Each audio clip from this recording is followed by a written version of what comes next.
अब आज की कहानी पर आते हैं। आज की कहानी 2 अरबपति परिवारों की कहानी है और बहुत ही बड़ा नाम समाज में, बेइंतहा पैसे, अरबों की जायदाद, बड़ा बिजनेस घराना। इनमें से एक परिवार जिसका नाम श्रेयन देवानी, ये भारतीय मूल के ब्रिटिश अरबपति, इनका अपना बहुत बड़ा कारोबार बिजनेस का, श्रेयन देवानी का। तो यह हैं भारतीय लेकिन ब्रिटेन में जाकर बस गए और इनका अपना अच्छा खासा धंधा बिजनेस चल रहा था। फादर के बिजनेस में इन्होंने हाथ बटाना शुरू किया और शादी के लायक हुए। तो फिर इनके लिए रिश्ता देखना शुरू किया गया श्रेयन देवान के लिए। धीरे धीरे बहुत सारी लड़कियां देखी गईं और आखिर में एक भारतीय ही मूल की, जिसका नाम एनी था, वो भी भारतीय मूल की थी लेकिन वो स्वीडन में जाकर बस गई। उनके पिता भी अच्छे खासे बिजनेसमैन, बड़े, वो भी अरबपति। तो वहाँ पे जाके बात बनी, दोनों परिवार वाले एक दूसरे से मिले, लड़का लड़की से मिला, श्रेयान एनी से मिला, एनी श्रेयन से मिले और फिर दोनों में रिश्ता तय हो गया। तो ये इत्तेफाक की बात थी कि एक लड़का और एक लड़की, जो दो हैं तो हिंदुस्तानी, भारतीय, लेकिन दोनों अलग अलग देश में जाकर बस गए। तो भारतीय मूल की एनी और भारतीय मूल का देवानी, एक ब्रिटेन और एक स्वीडिश, दोनों के परिवार की रजामंदी से 2010 में इनकी शादी होती है। और उस वक्त एनी की उम्र 28 साल थी और देवयानी की 30 साल। तो देवानी और एनी की शादी होती है। शादी के बाद, शादी बड़े धूमधाम से होता है, तमाम बड़े ख़ास लोग, बड़ी हस्तियां आती हैं शामिल शादी में, मीडिया में भी इसकी कवरेज होती है। शादी के बाद एनी और देवानी दोनों हनीमून के लिए साउथ अफ्रीका जाने का फैसला करते हैं। बिजनेस के सिलसिले में देवानी कई बार पहले भी साउथ अफ्रीका जाता रहा और साउथ अफ्रीका उसे पसंद था और ये बात एनी को भी मालूम थी। शादी से पहले दोनों एक दूसरे के शौक भी पूछ रहे थे। तो फिर ये तय हुआ कि साउथ अफ्रीका में ही हनीमून मनाएंगे। तो देवानी और एनी 2010 में शादी के करीब हफ्ते भर बाद हनीमून मनाने के लिए साउथ अफ्रीका पहुंच जाते हैं। साउथ अफ्रीका जाने के बाद अगले कुछ दिन तक ठीक ठाक रहता है, लेकिन फिर एनी नोटिस करती है कि कई बार बीच बीच में श्रेयन देवानी अपने फ़ोन में ज़्यादा उलझा रहता है और लगातार वो फ़ोन पे बिज़ी रहता है। कभी मैसेज, व्हाट्सएप, कभी कॉल, और जब देवयानी उसके फ़ोन में झांकने की कोशिश करती है तो अचानक फ़ोन को हटा देता है। इसके बाद दोनों अब हनीमून पे हैं और हनीमून के दौरान लगातार साउथ अफ्रीका में अच्छी अच्छी जगह घूम रहे हैं। एक रात इसी हनीमून के दौरान ये दोनों एक बहुत ही आलीशान और महंगे कैफ़े में बैठे हुए डिनर कर रहे थे, कैंडल लाइट डिनर, एनी और देवयानी। उस डिनर के दौरान सब कुछ ठीक ठाक चल रहा था, लेकिन कुछ देर के बाद एनी ने नोटिस किया कि जहाँ पे वो डिनर कर रहे थे उसके थोड़ी दूरी पे एक दूसरे टेबल पे 2 और लोग बैठे थे, एक कपल था। लेकिन देवयानी का ज़्यादातर ध्यान उस टेबल की तरफ था। उन दोनों में से वो किसे देख रहा था, लड़के को या लड़की को, और क्या कुछ है, ये दोनों एक दूसरे को जानते हैं नहीं जानते हैं, लेकिन कुछ उसे डाउट हुआ। थोड़ी देर के बाद कैफ़े में अचानक देवानी एनी से कहता है कि तुम बैठो, मैं ज़रा अर्जेंट कॉल है करके आता हूँ, और वो कैफ़े से बाहर निकल जाता है। बाहर निकलने के बाद कुछ वक्त बीतता है, वो लौटता नहीं है। एनी को कुछ शक होता है, वैसे ही उसके दिल में शक पैदा हो चुका था। वो चुपचाप से कैफ़े से बाहर निकलती है, लेकिन फिर देखती है कि वो बहुत तेज़ी से आ रहा है, बात आई गई हो जाती है। इसके बाद दोनों अपने होटल पहुँचते हैं। होटल पहुँचने के बाद उसी रात देवयान कहता है एनी से कि मैं बाहर आ रहा हूँ, किसी से मिलना है और थोड़ी देर में आ रहा हूँ, तुम इंतज़ार करो। और वो कमरे से बाहर निकल जाता होटल के। अब इतनी रात को हनीमून पे आया और ऐसा कौन सा ज़रूरी काम है, एनी वैसे ही शक उसको पहले ही हो चुका था कि लगातार मोबाइल में उलझा हुआ है। उसने कैफ़े में भी देखा डिनर के दौरान। तो अब उसके मन में शक पूरी तरह से घर कर गया था। जैसे ही देवानी बाहर निकलता है होटल से, एनी खामोशी से उसके पीछे पीछे फॉलो करती है। देखती कि वो होटल के बैक साइड में जाता है, वहाँ पे कोई और भी था। फिर दोनों गले मिल रहे थे, एक दूसरे को चूम रहे थे।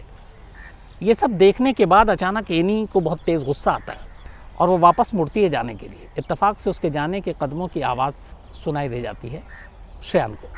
पलट कर देखता है तो एनी थी। अब श्रेयान की हालत ख़राब हो जाती है कि उसकी वाइफ ने इस हालत में उसे देखा है।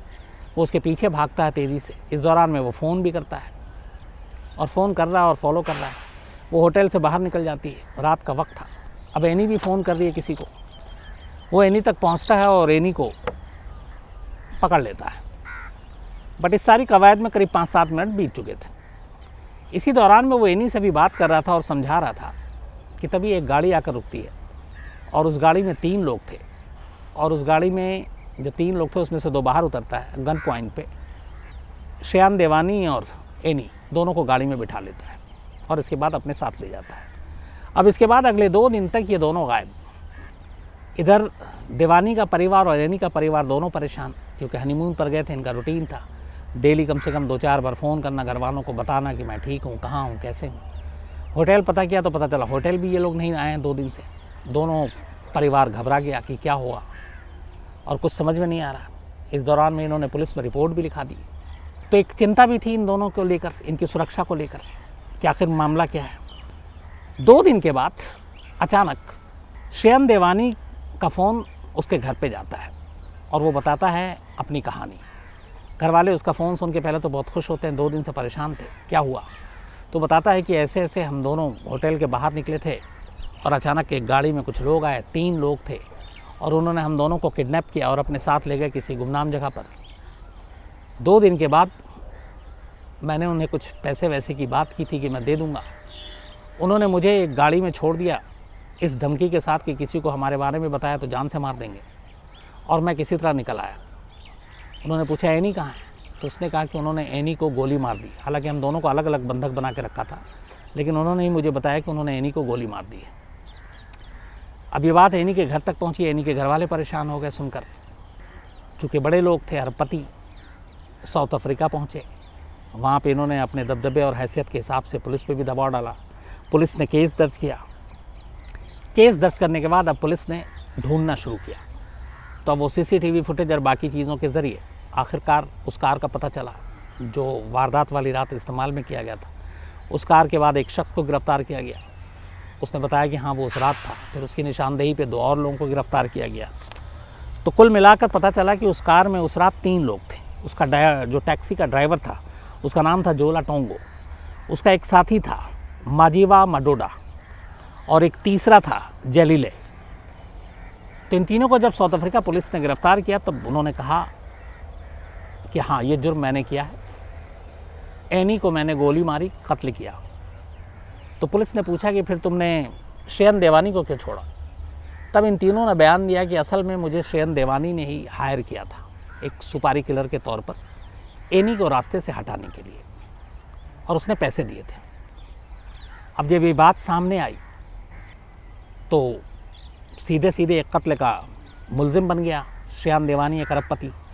लेकिन इस बीच में जब ये सारी चीज़ें हुई और ये तीनों पकड़े गए, उस दौरान में कई दिनों का गैप था, तब तक श्याम देवानी साउथ अफ्रीका से वापस ब्रिटेन पहुंच जाता है और अब वो ब्रिटेन में है। इधर उसके आने के बाद ये तीनों पकड़े जाते हैं और वो खुलासा करते हैं और बयान देते हैं कि उन्होंने ये कत्ल श्याम देवानी के कहने पे किया और उसी ने सुपारी दी थी। अब साउथ अफ्रीकन पुलिस को श्याम देवानी की तलाश थी। वो ब्रिटेन से बात करते हैं। दोनों में चूँकि प्रत्यर्पण संधि का एक समझौता ऑलरेडी था, तो इसके बाद ब्रिटेन भी साउथ अफ्रीका पुलिस की अपील को मान लेती है और श्याम देवानी को साउथ अफ्रीका भेज दिया जाता है। वहाँ उसे पकड़ा जाता है। इसके बाद मुकदमा चलता है। इस दौरान में अदालत जो ड्राइवर था जोला टोंगो, मजिमा डोडा और जेलिलो, इन तीनों पे मुकदमा चलाने के बाद मगेनी था एक इसमें से मेन जिसने गोली चलाई थी, उसको उम्र कैद की सज़ा सुना दी थी। लेकिन मगेनी को ये जब सज़ा सुनाई गई और वो जेल गया तो जेल में उसकी अचानक मौत हो जाती है, वो नेचुरल डेथ थी। जबकि दूसरा जो ड्राइवर था उसको 25 साल की सज़ा होती है और एक तीसरा टोंगो था वो सरकारी गवाह बन जाता है, लेकिन उसके बावजूद उसे 18 साल की सज़ा होती है। तो एक को उम्र कैद, एक को 25 साल और एक को 18 साल। एक की मौत हो गई, एक सरकारी गवाह बना, इसलिए उसको 18 साल की सज़ा हुई। अब मुकदमा आया सीधे सीधे मेन अक्यूज के ऊपर, यानी श्याम देवानी के ऊपर। अब श्याम देवानी को लेके एक तो अरबपति, कत्ल का मुकदमा, सुपारी देने की बात, कातिल खुद एक्सेप्ट कर रहा है। ये मुकदमा शुरू होता है और मुकदमा चलता है और इस मुकदमे में बड़े उतार चढ़ाव आते हैं। पहली चीज़ जो एनी के घर वाले जानना चाहते थे कि आखिर ऐसी क्या बात हुई कि हनीमून पर श्याम ने एनी का कत्ल करवाया। जबकि इन दोनों की मर्ज़ी से शादी हुई थी। दोनों शादी से पहले कई बार मिले जुले थे, अकेले में भी मिले थे, और दोनों की सहमति के बाद घर वालों ने अपनी सहमति और मंजूरी दी और उसके बाद शादी हुई। तो जब मर्ज़ी से शादी हुई, दोनों ने खुशी खुशी शादी की, तो शादी के हफ्ता 10 दिन के बाद ऐसी कौन सी चीज़, ऐसा कौन सा राज सामने आया जिसकी वजह से एनी की जान गई। इस चीज़ को लेकर शयन देवानी अदालत में लगातार खामोश रहा। उसने रीज़न कुछ नहीं बताया। वो खुद को बेकसूर बताता रहा और उसने ये भी कहा कि इन 3 लोगों ने जिसने उसके ऊपर तोहमत लगाई है कि मैंने सुपारी दी है, ये झूठ है। उसने कत्ल की बात कभी मानी ही नहीं और ये लगातार कहता रहा कि इन तीनों से मेरा कोई वास्ता नहीं और ये तीनों को मैं नहीं जानता हूँ। साउथ अफ्रीकन पुलिस पूरे मामले की इन्वेस्टिगेशन करती रही, लेकिन एक चीज़ पे आके वो फंस गई। इन तीनों के साथ शयन देवानी का कोई link south African police establish नहीं कर पाई, पैसा देने का, फ़ोन रिकॉर्ड्स या बाकी चीज़ें। हालांकि इन तीनों का कहना था कि उन्होंने कभी फ़ोन पे बात नहीं की, कभी कुछ नहीं की, डायरेक्ट आमने सामने बात हुई थी। फिर अदालत में अचानक एक ट्विस्ट आता है और शयन देवानी ये कहता है कि जब ये पूछा गया कि तुम दोनों में झगड़ा हुआ, लड़ाई हुई, ये तो रिकॉर्ड पे है, क्योंकि जिस रेस्टोरेंट में या जिस होटल के बाहर ये लोग गुस्से में निकली थी, उसके सीसीटीवी फुटेज से उससे पता था कि ये दोनों मियाँ बीवी में झगड़ा हुआ है। तब उसने अदालत में एक चीज़ बताई। उसने कहा कि एक्चुअली मैं समलैंगिक हूँ, गे हूँ। तो एक लड़के के साथ मुझे आपत्तिजनक हालत में एनी ने देख लिया था और वो उसका पुराना दोस्त था, और उसी के बाद ये झगड़ा आगे बढ़ा और उसी में वो बहुत गुस्से में थी और वो निकल रही थी। लेकिन फिर मैंने उसको समझाने की कोशिश की, वो लगभग समझ भी गई थी, लेकिन तभी हमारा किडनैप हो गया। 3 लोग आए और हमें ले गए और उसके बाद एनी को गोली मार दी। लेकिन इस कत्ल का एनी के कत्ल से कोई रिश्ता नहीं था, मतलब इस रिश्ते का एनी के उससे कोई रिश्ता नहीं था। ये बात चलती रही। फिर उससे पूछा गया कि उस रेस्तरां में जहाँ पे आप लोग कैंडल लाइट डिनर कर रहे थे, वहाँ पे आपका भी झगड़ा हुआ, सीसीटीवी फुटेज में साफ था कि एनी खुश नहीं थी। तब उसने बताया कि जिस टेबल पे एक कपल बैठा हुआ था, दरअसल उस कपल में उस लड़की को नहीं, बल्कि उसमें एक फ़ोटोग्राफ़र था जो ब्राज़ीलियन नेशनल था, ब्राज़ील का सिटीज़न था, और वो उसका बहुत पुराना दोस्त था और उन दोनों के बीच में समलैंगिक रिश्ते थे। और इत्तेफाक से वो उस वक्त साउथ अफ्रीका आया हुआ था और वहीं उसने देखा और उसके बाद वो उस रात उस रेस्तरां के बाहर वो उससे मिला भी था। दोनों गले वले मिल रहे थे और तब एनी ने देख लिया था। तो यहाँ तक तो ये बात सामने आई, लेकिन इस कत्ल को लेकर वो लगातार इनकार करता रहा, मुकदमा चलता रहा। साउथ अफ्रीकन पुलिस इसके ऊपर उंगली भी उठी कि शायद ये बड़े लोग, और जैसे अपने देश में भी होता है, कई बार पुलिस अपना काम, अपनी जांच ईमानदारी से नहीं करती है, सबूत जो है वो जानबूझ के अनदेखा कर देती है, सबूत पेश ही नहीं करती है, इससे छूट जाते हैं गुनहगार। तो साउथ अफ्रीकन पुलिस भी कई मामलों में और रिश्वत और इन सारी करप्शन के मामले में बहुत बदनाम पुलिस फोर्स है। तो कहते हैं कि शायद पैसे के बलबूते पे इस केस को कमज़ोर किया गया। 2014 में साउथ अफ्रीका की अदालत ने सबूतों के अभाव में शयन देवानी को एनी के कत्ल से बरी कर दिया और कहा कि कोई ऐसा सबूत नहीं है, कोई मोटिव नहीं है, कोई लिंक नहीं इस्टेब्लिश हुआ, और सिर्फ उन 3 लोगों को सज़ा हुई थी, जिसमें एक को उम्र कैद, एक को 25 साल और एक को 18 साल, जो सरकारी गवाह बना। लेकिन मेन जिन्होंने कहा था इन तीनों ने कि हमें किसने पैसे दिए, किसने सुपारी दी, उसको बरी कर दिया गया। इसको लेके भी बड़े उंगलियां उठी। 2014 में जब वो बरी हो गया, इसके बाद उसके वापस ब्रिटेन जाने का रास्ता साफ हो गया और शयन देवानी साउथ अफ्रीका से वापस ब्रिटेन पहुंच गया एक आज़ाद नागरिक के तौर पर, और फिर से अपने बिजनेस और बाकी चीज़ों में लगा। इधर एनी के पेरेंट्स लगातार रो रहे थे कि उनके साथ इंसाफ नहीं हुआ। ये तक पता नहीं था कि एनी का कत्ल क्यों किया गया। 3 साल गुजर जाते हैं। 2014 में कोर्ट का फैसला आया था और शयन देवानी बरी हुआ था। 2017 में शयन सोशल मीडिया के ज़रिए एनी के कत्ल का एक तस्वीरों के ज़रिए जवाब देता है। वो एक फ़ोटो पोस्ट करता है 3 साल के बाद जब वो बरी हुआ था, और ये फ़ोटो था एक ब्राज़ील का फ़ोटोग्राफ़र है जो बहुत ही मशहूर फ़ोटोग्राफ़र वहाँ का, मार्टिन्स, उसके साथ फ़ोटो थे और वो बड़े ही अंतरंग रिश्ते वाले कुछ फ़ोटो थे, और सोशल मीडिया पे बाकायदा पोस्ट किया। और उसने अपने और उस फोटोग्राफ़र मार्टिन्स के बीच के रिश्तों का भी इस पोस्ट में खुलासा किया कि वो दोनों दोस्त हैं, दोनों गे हैं, दोनों समलैंगिक हैं और दोनों एक साथ रहना चाहते हैं। और इनका उसने ये भी कहा कि कई सालों से रिश्ता है। इसके बाद कहते हैं कि शयन के देवानी के घर वालों ने भी इस रिश्ते को मंजूरी दे दी, मतलब 2 लड़कों के बीच की बात कर रहा हूँ।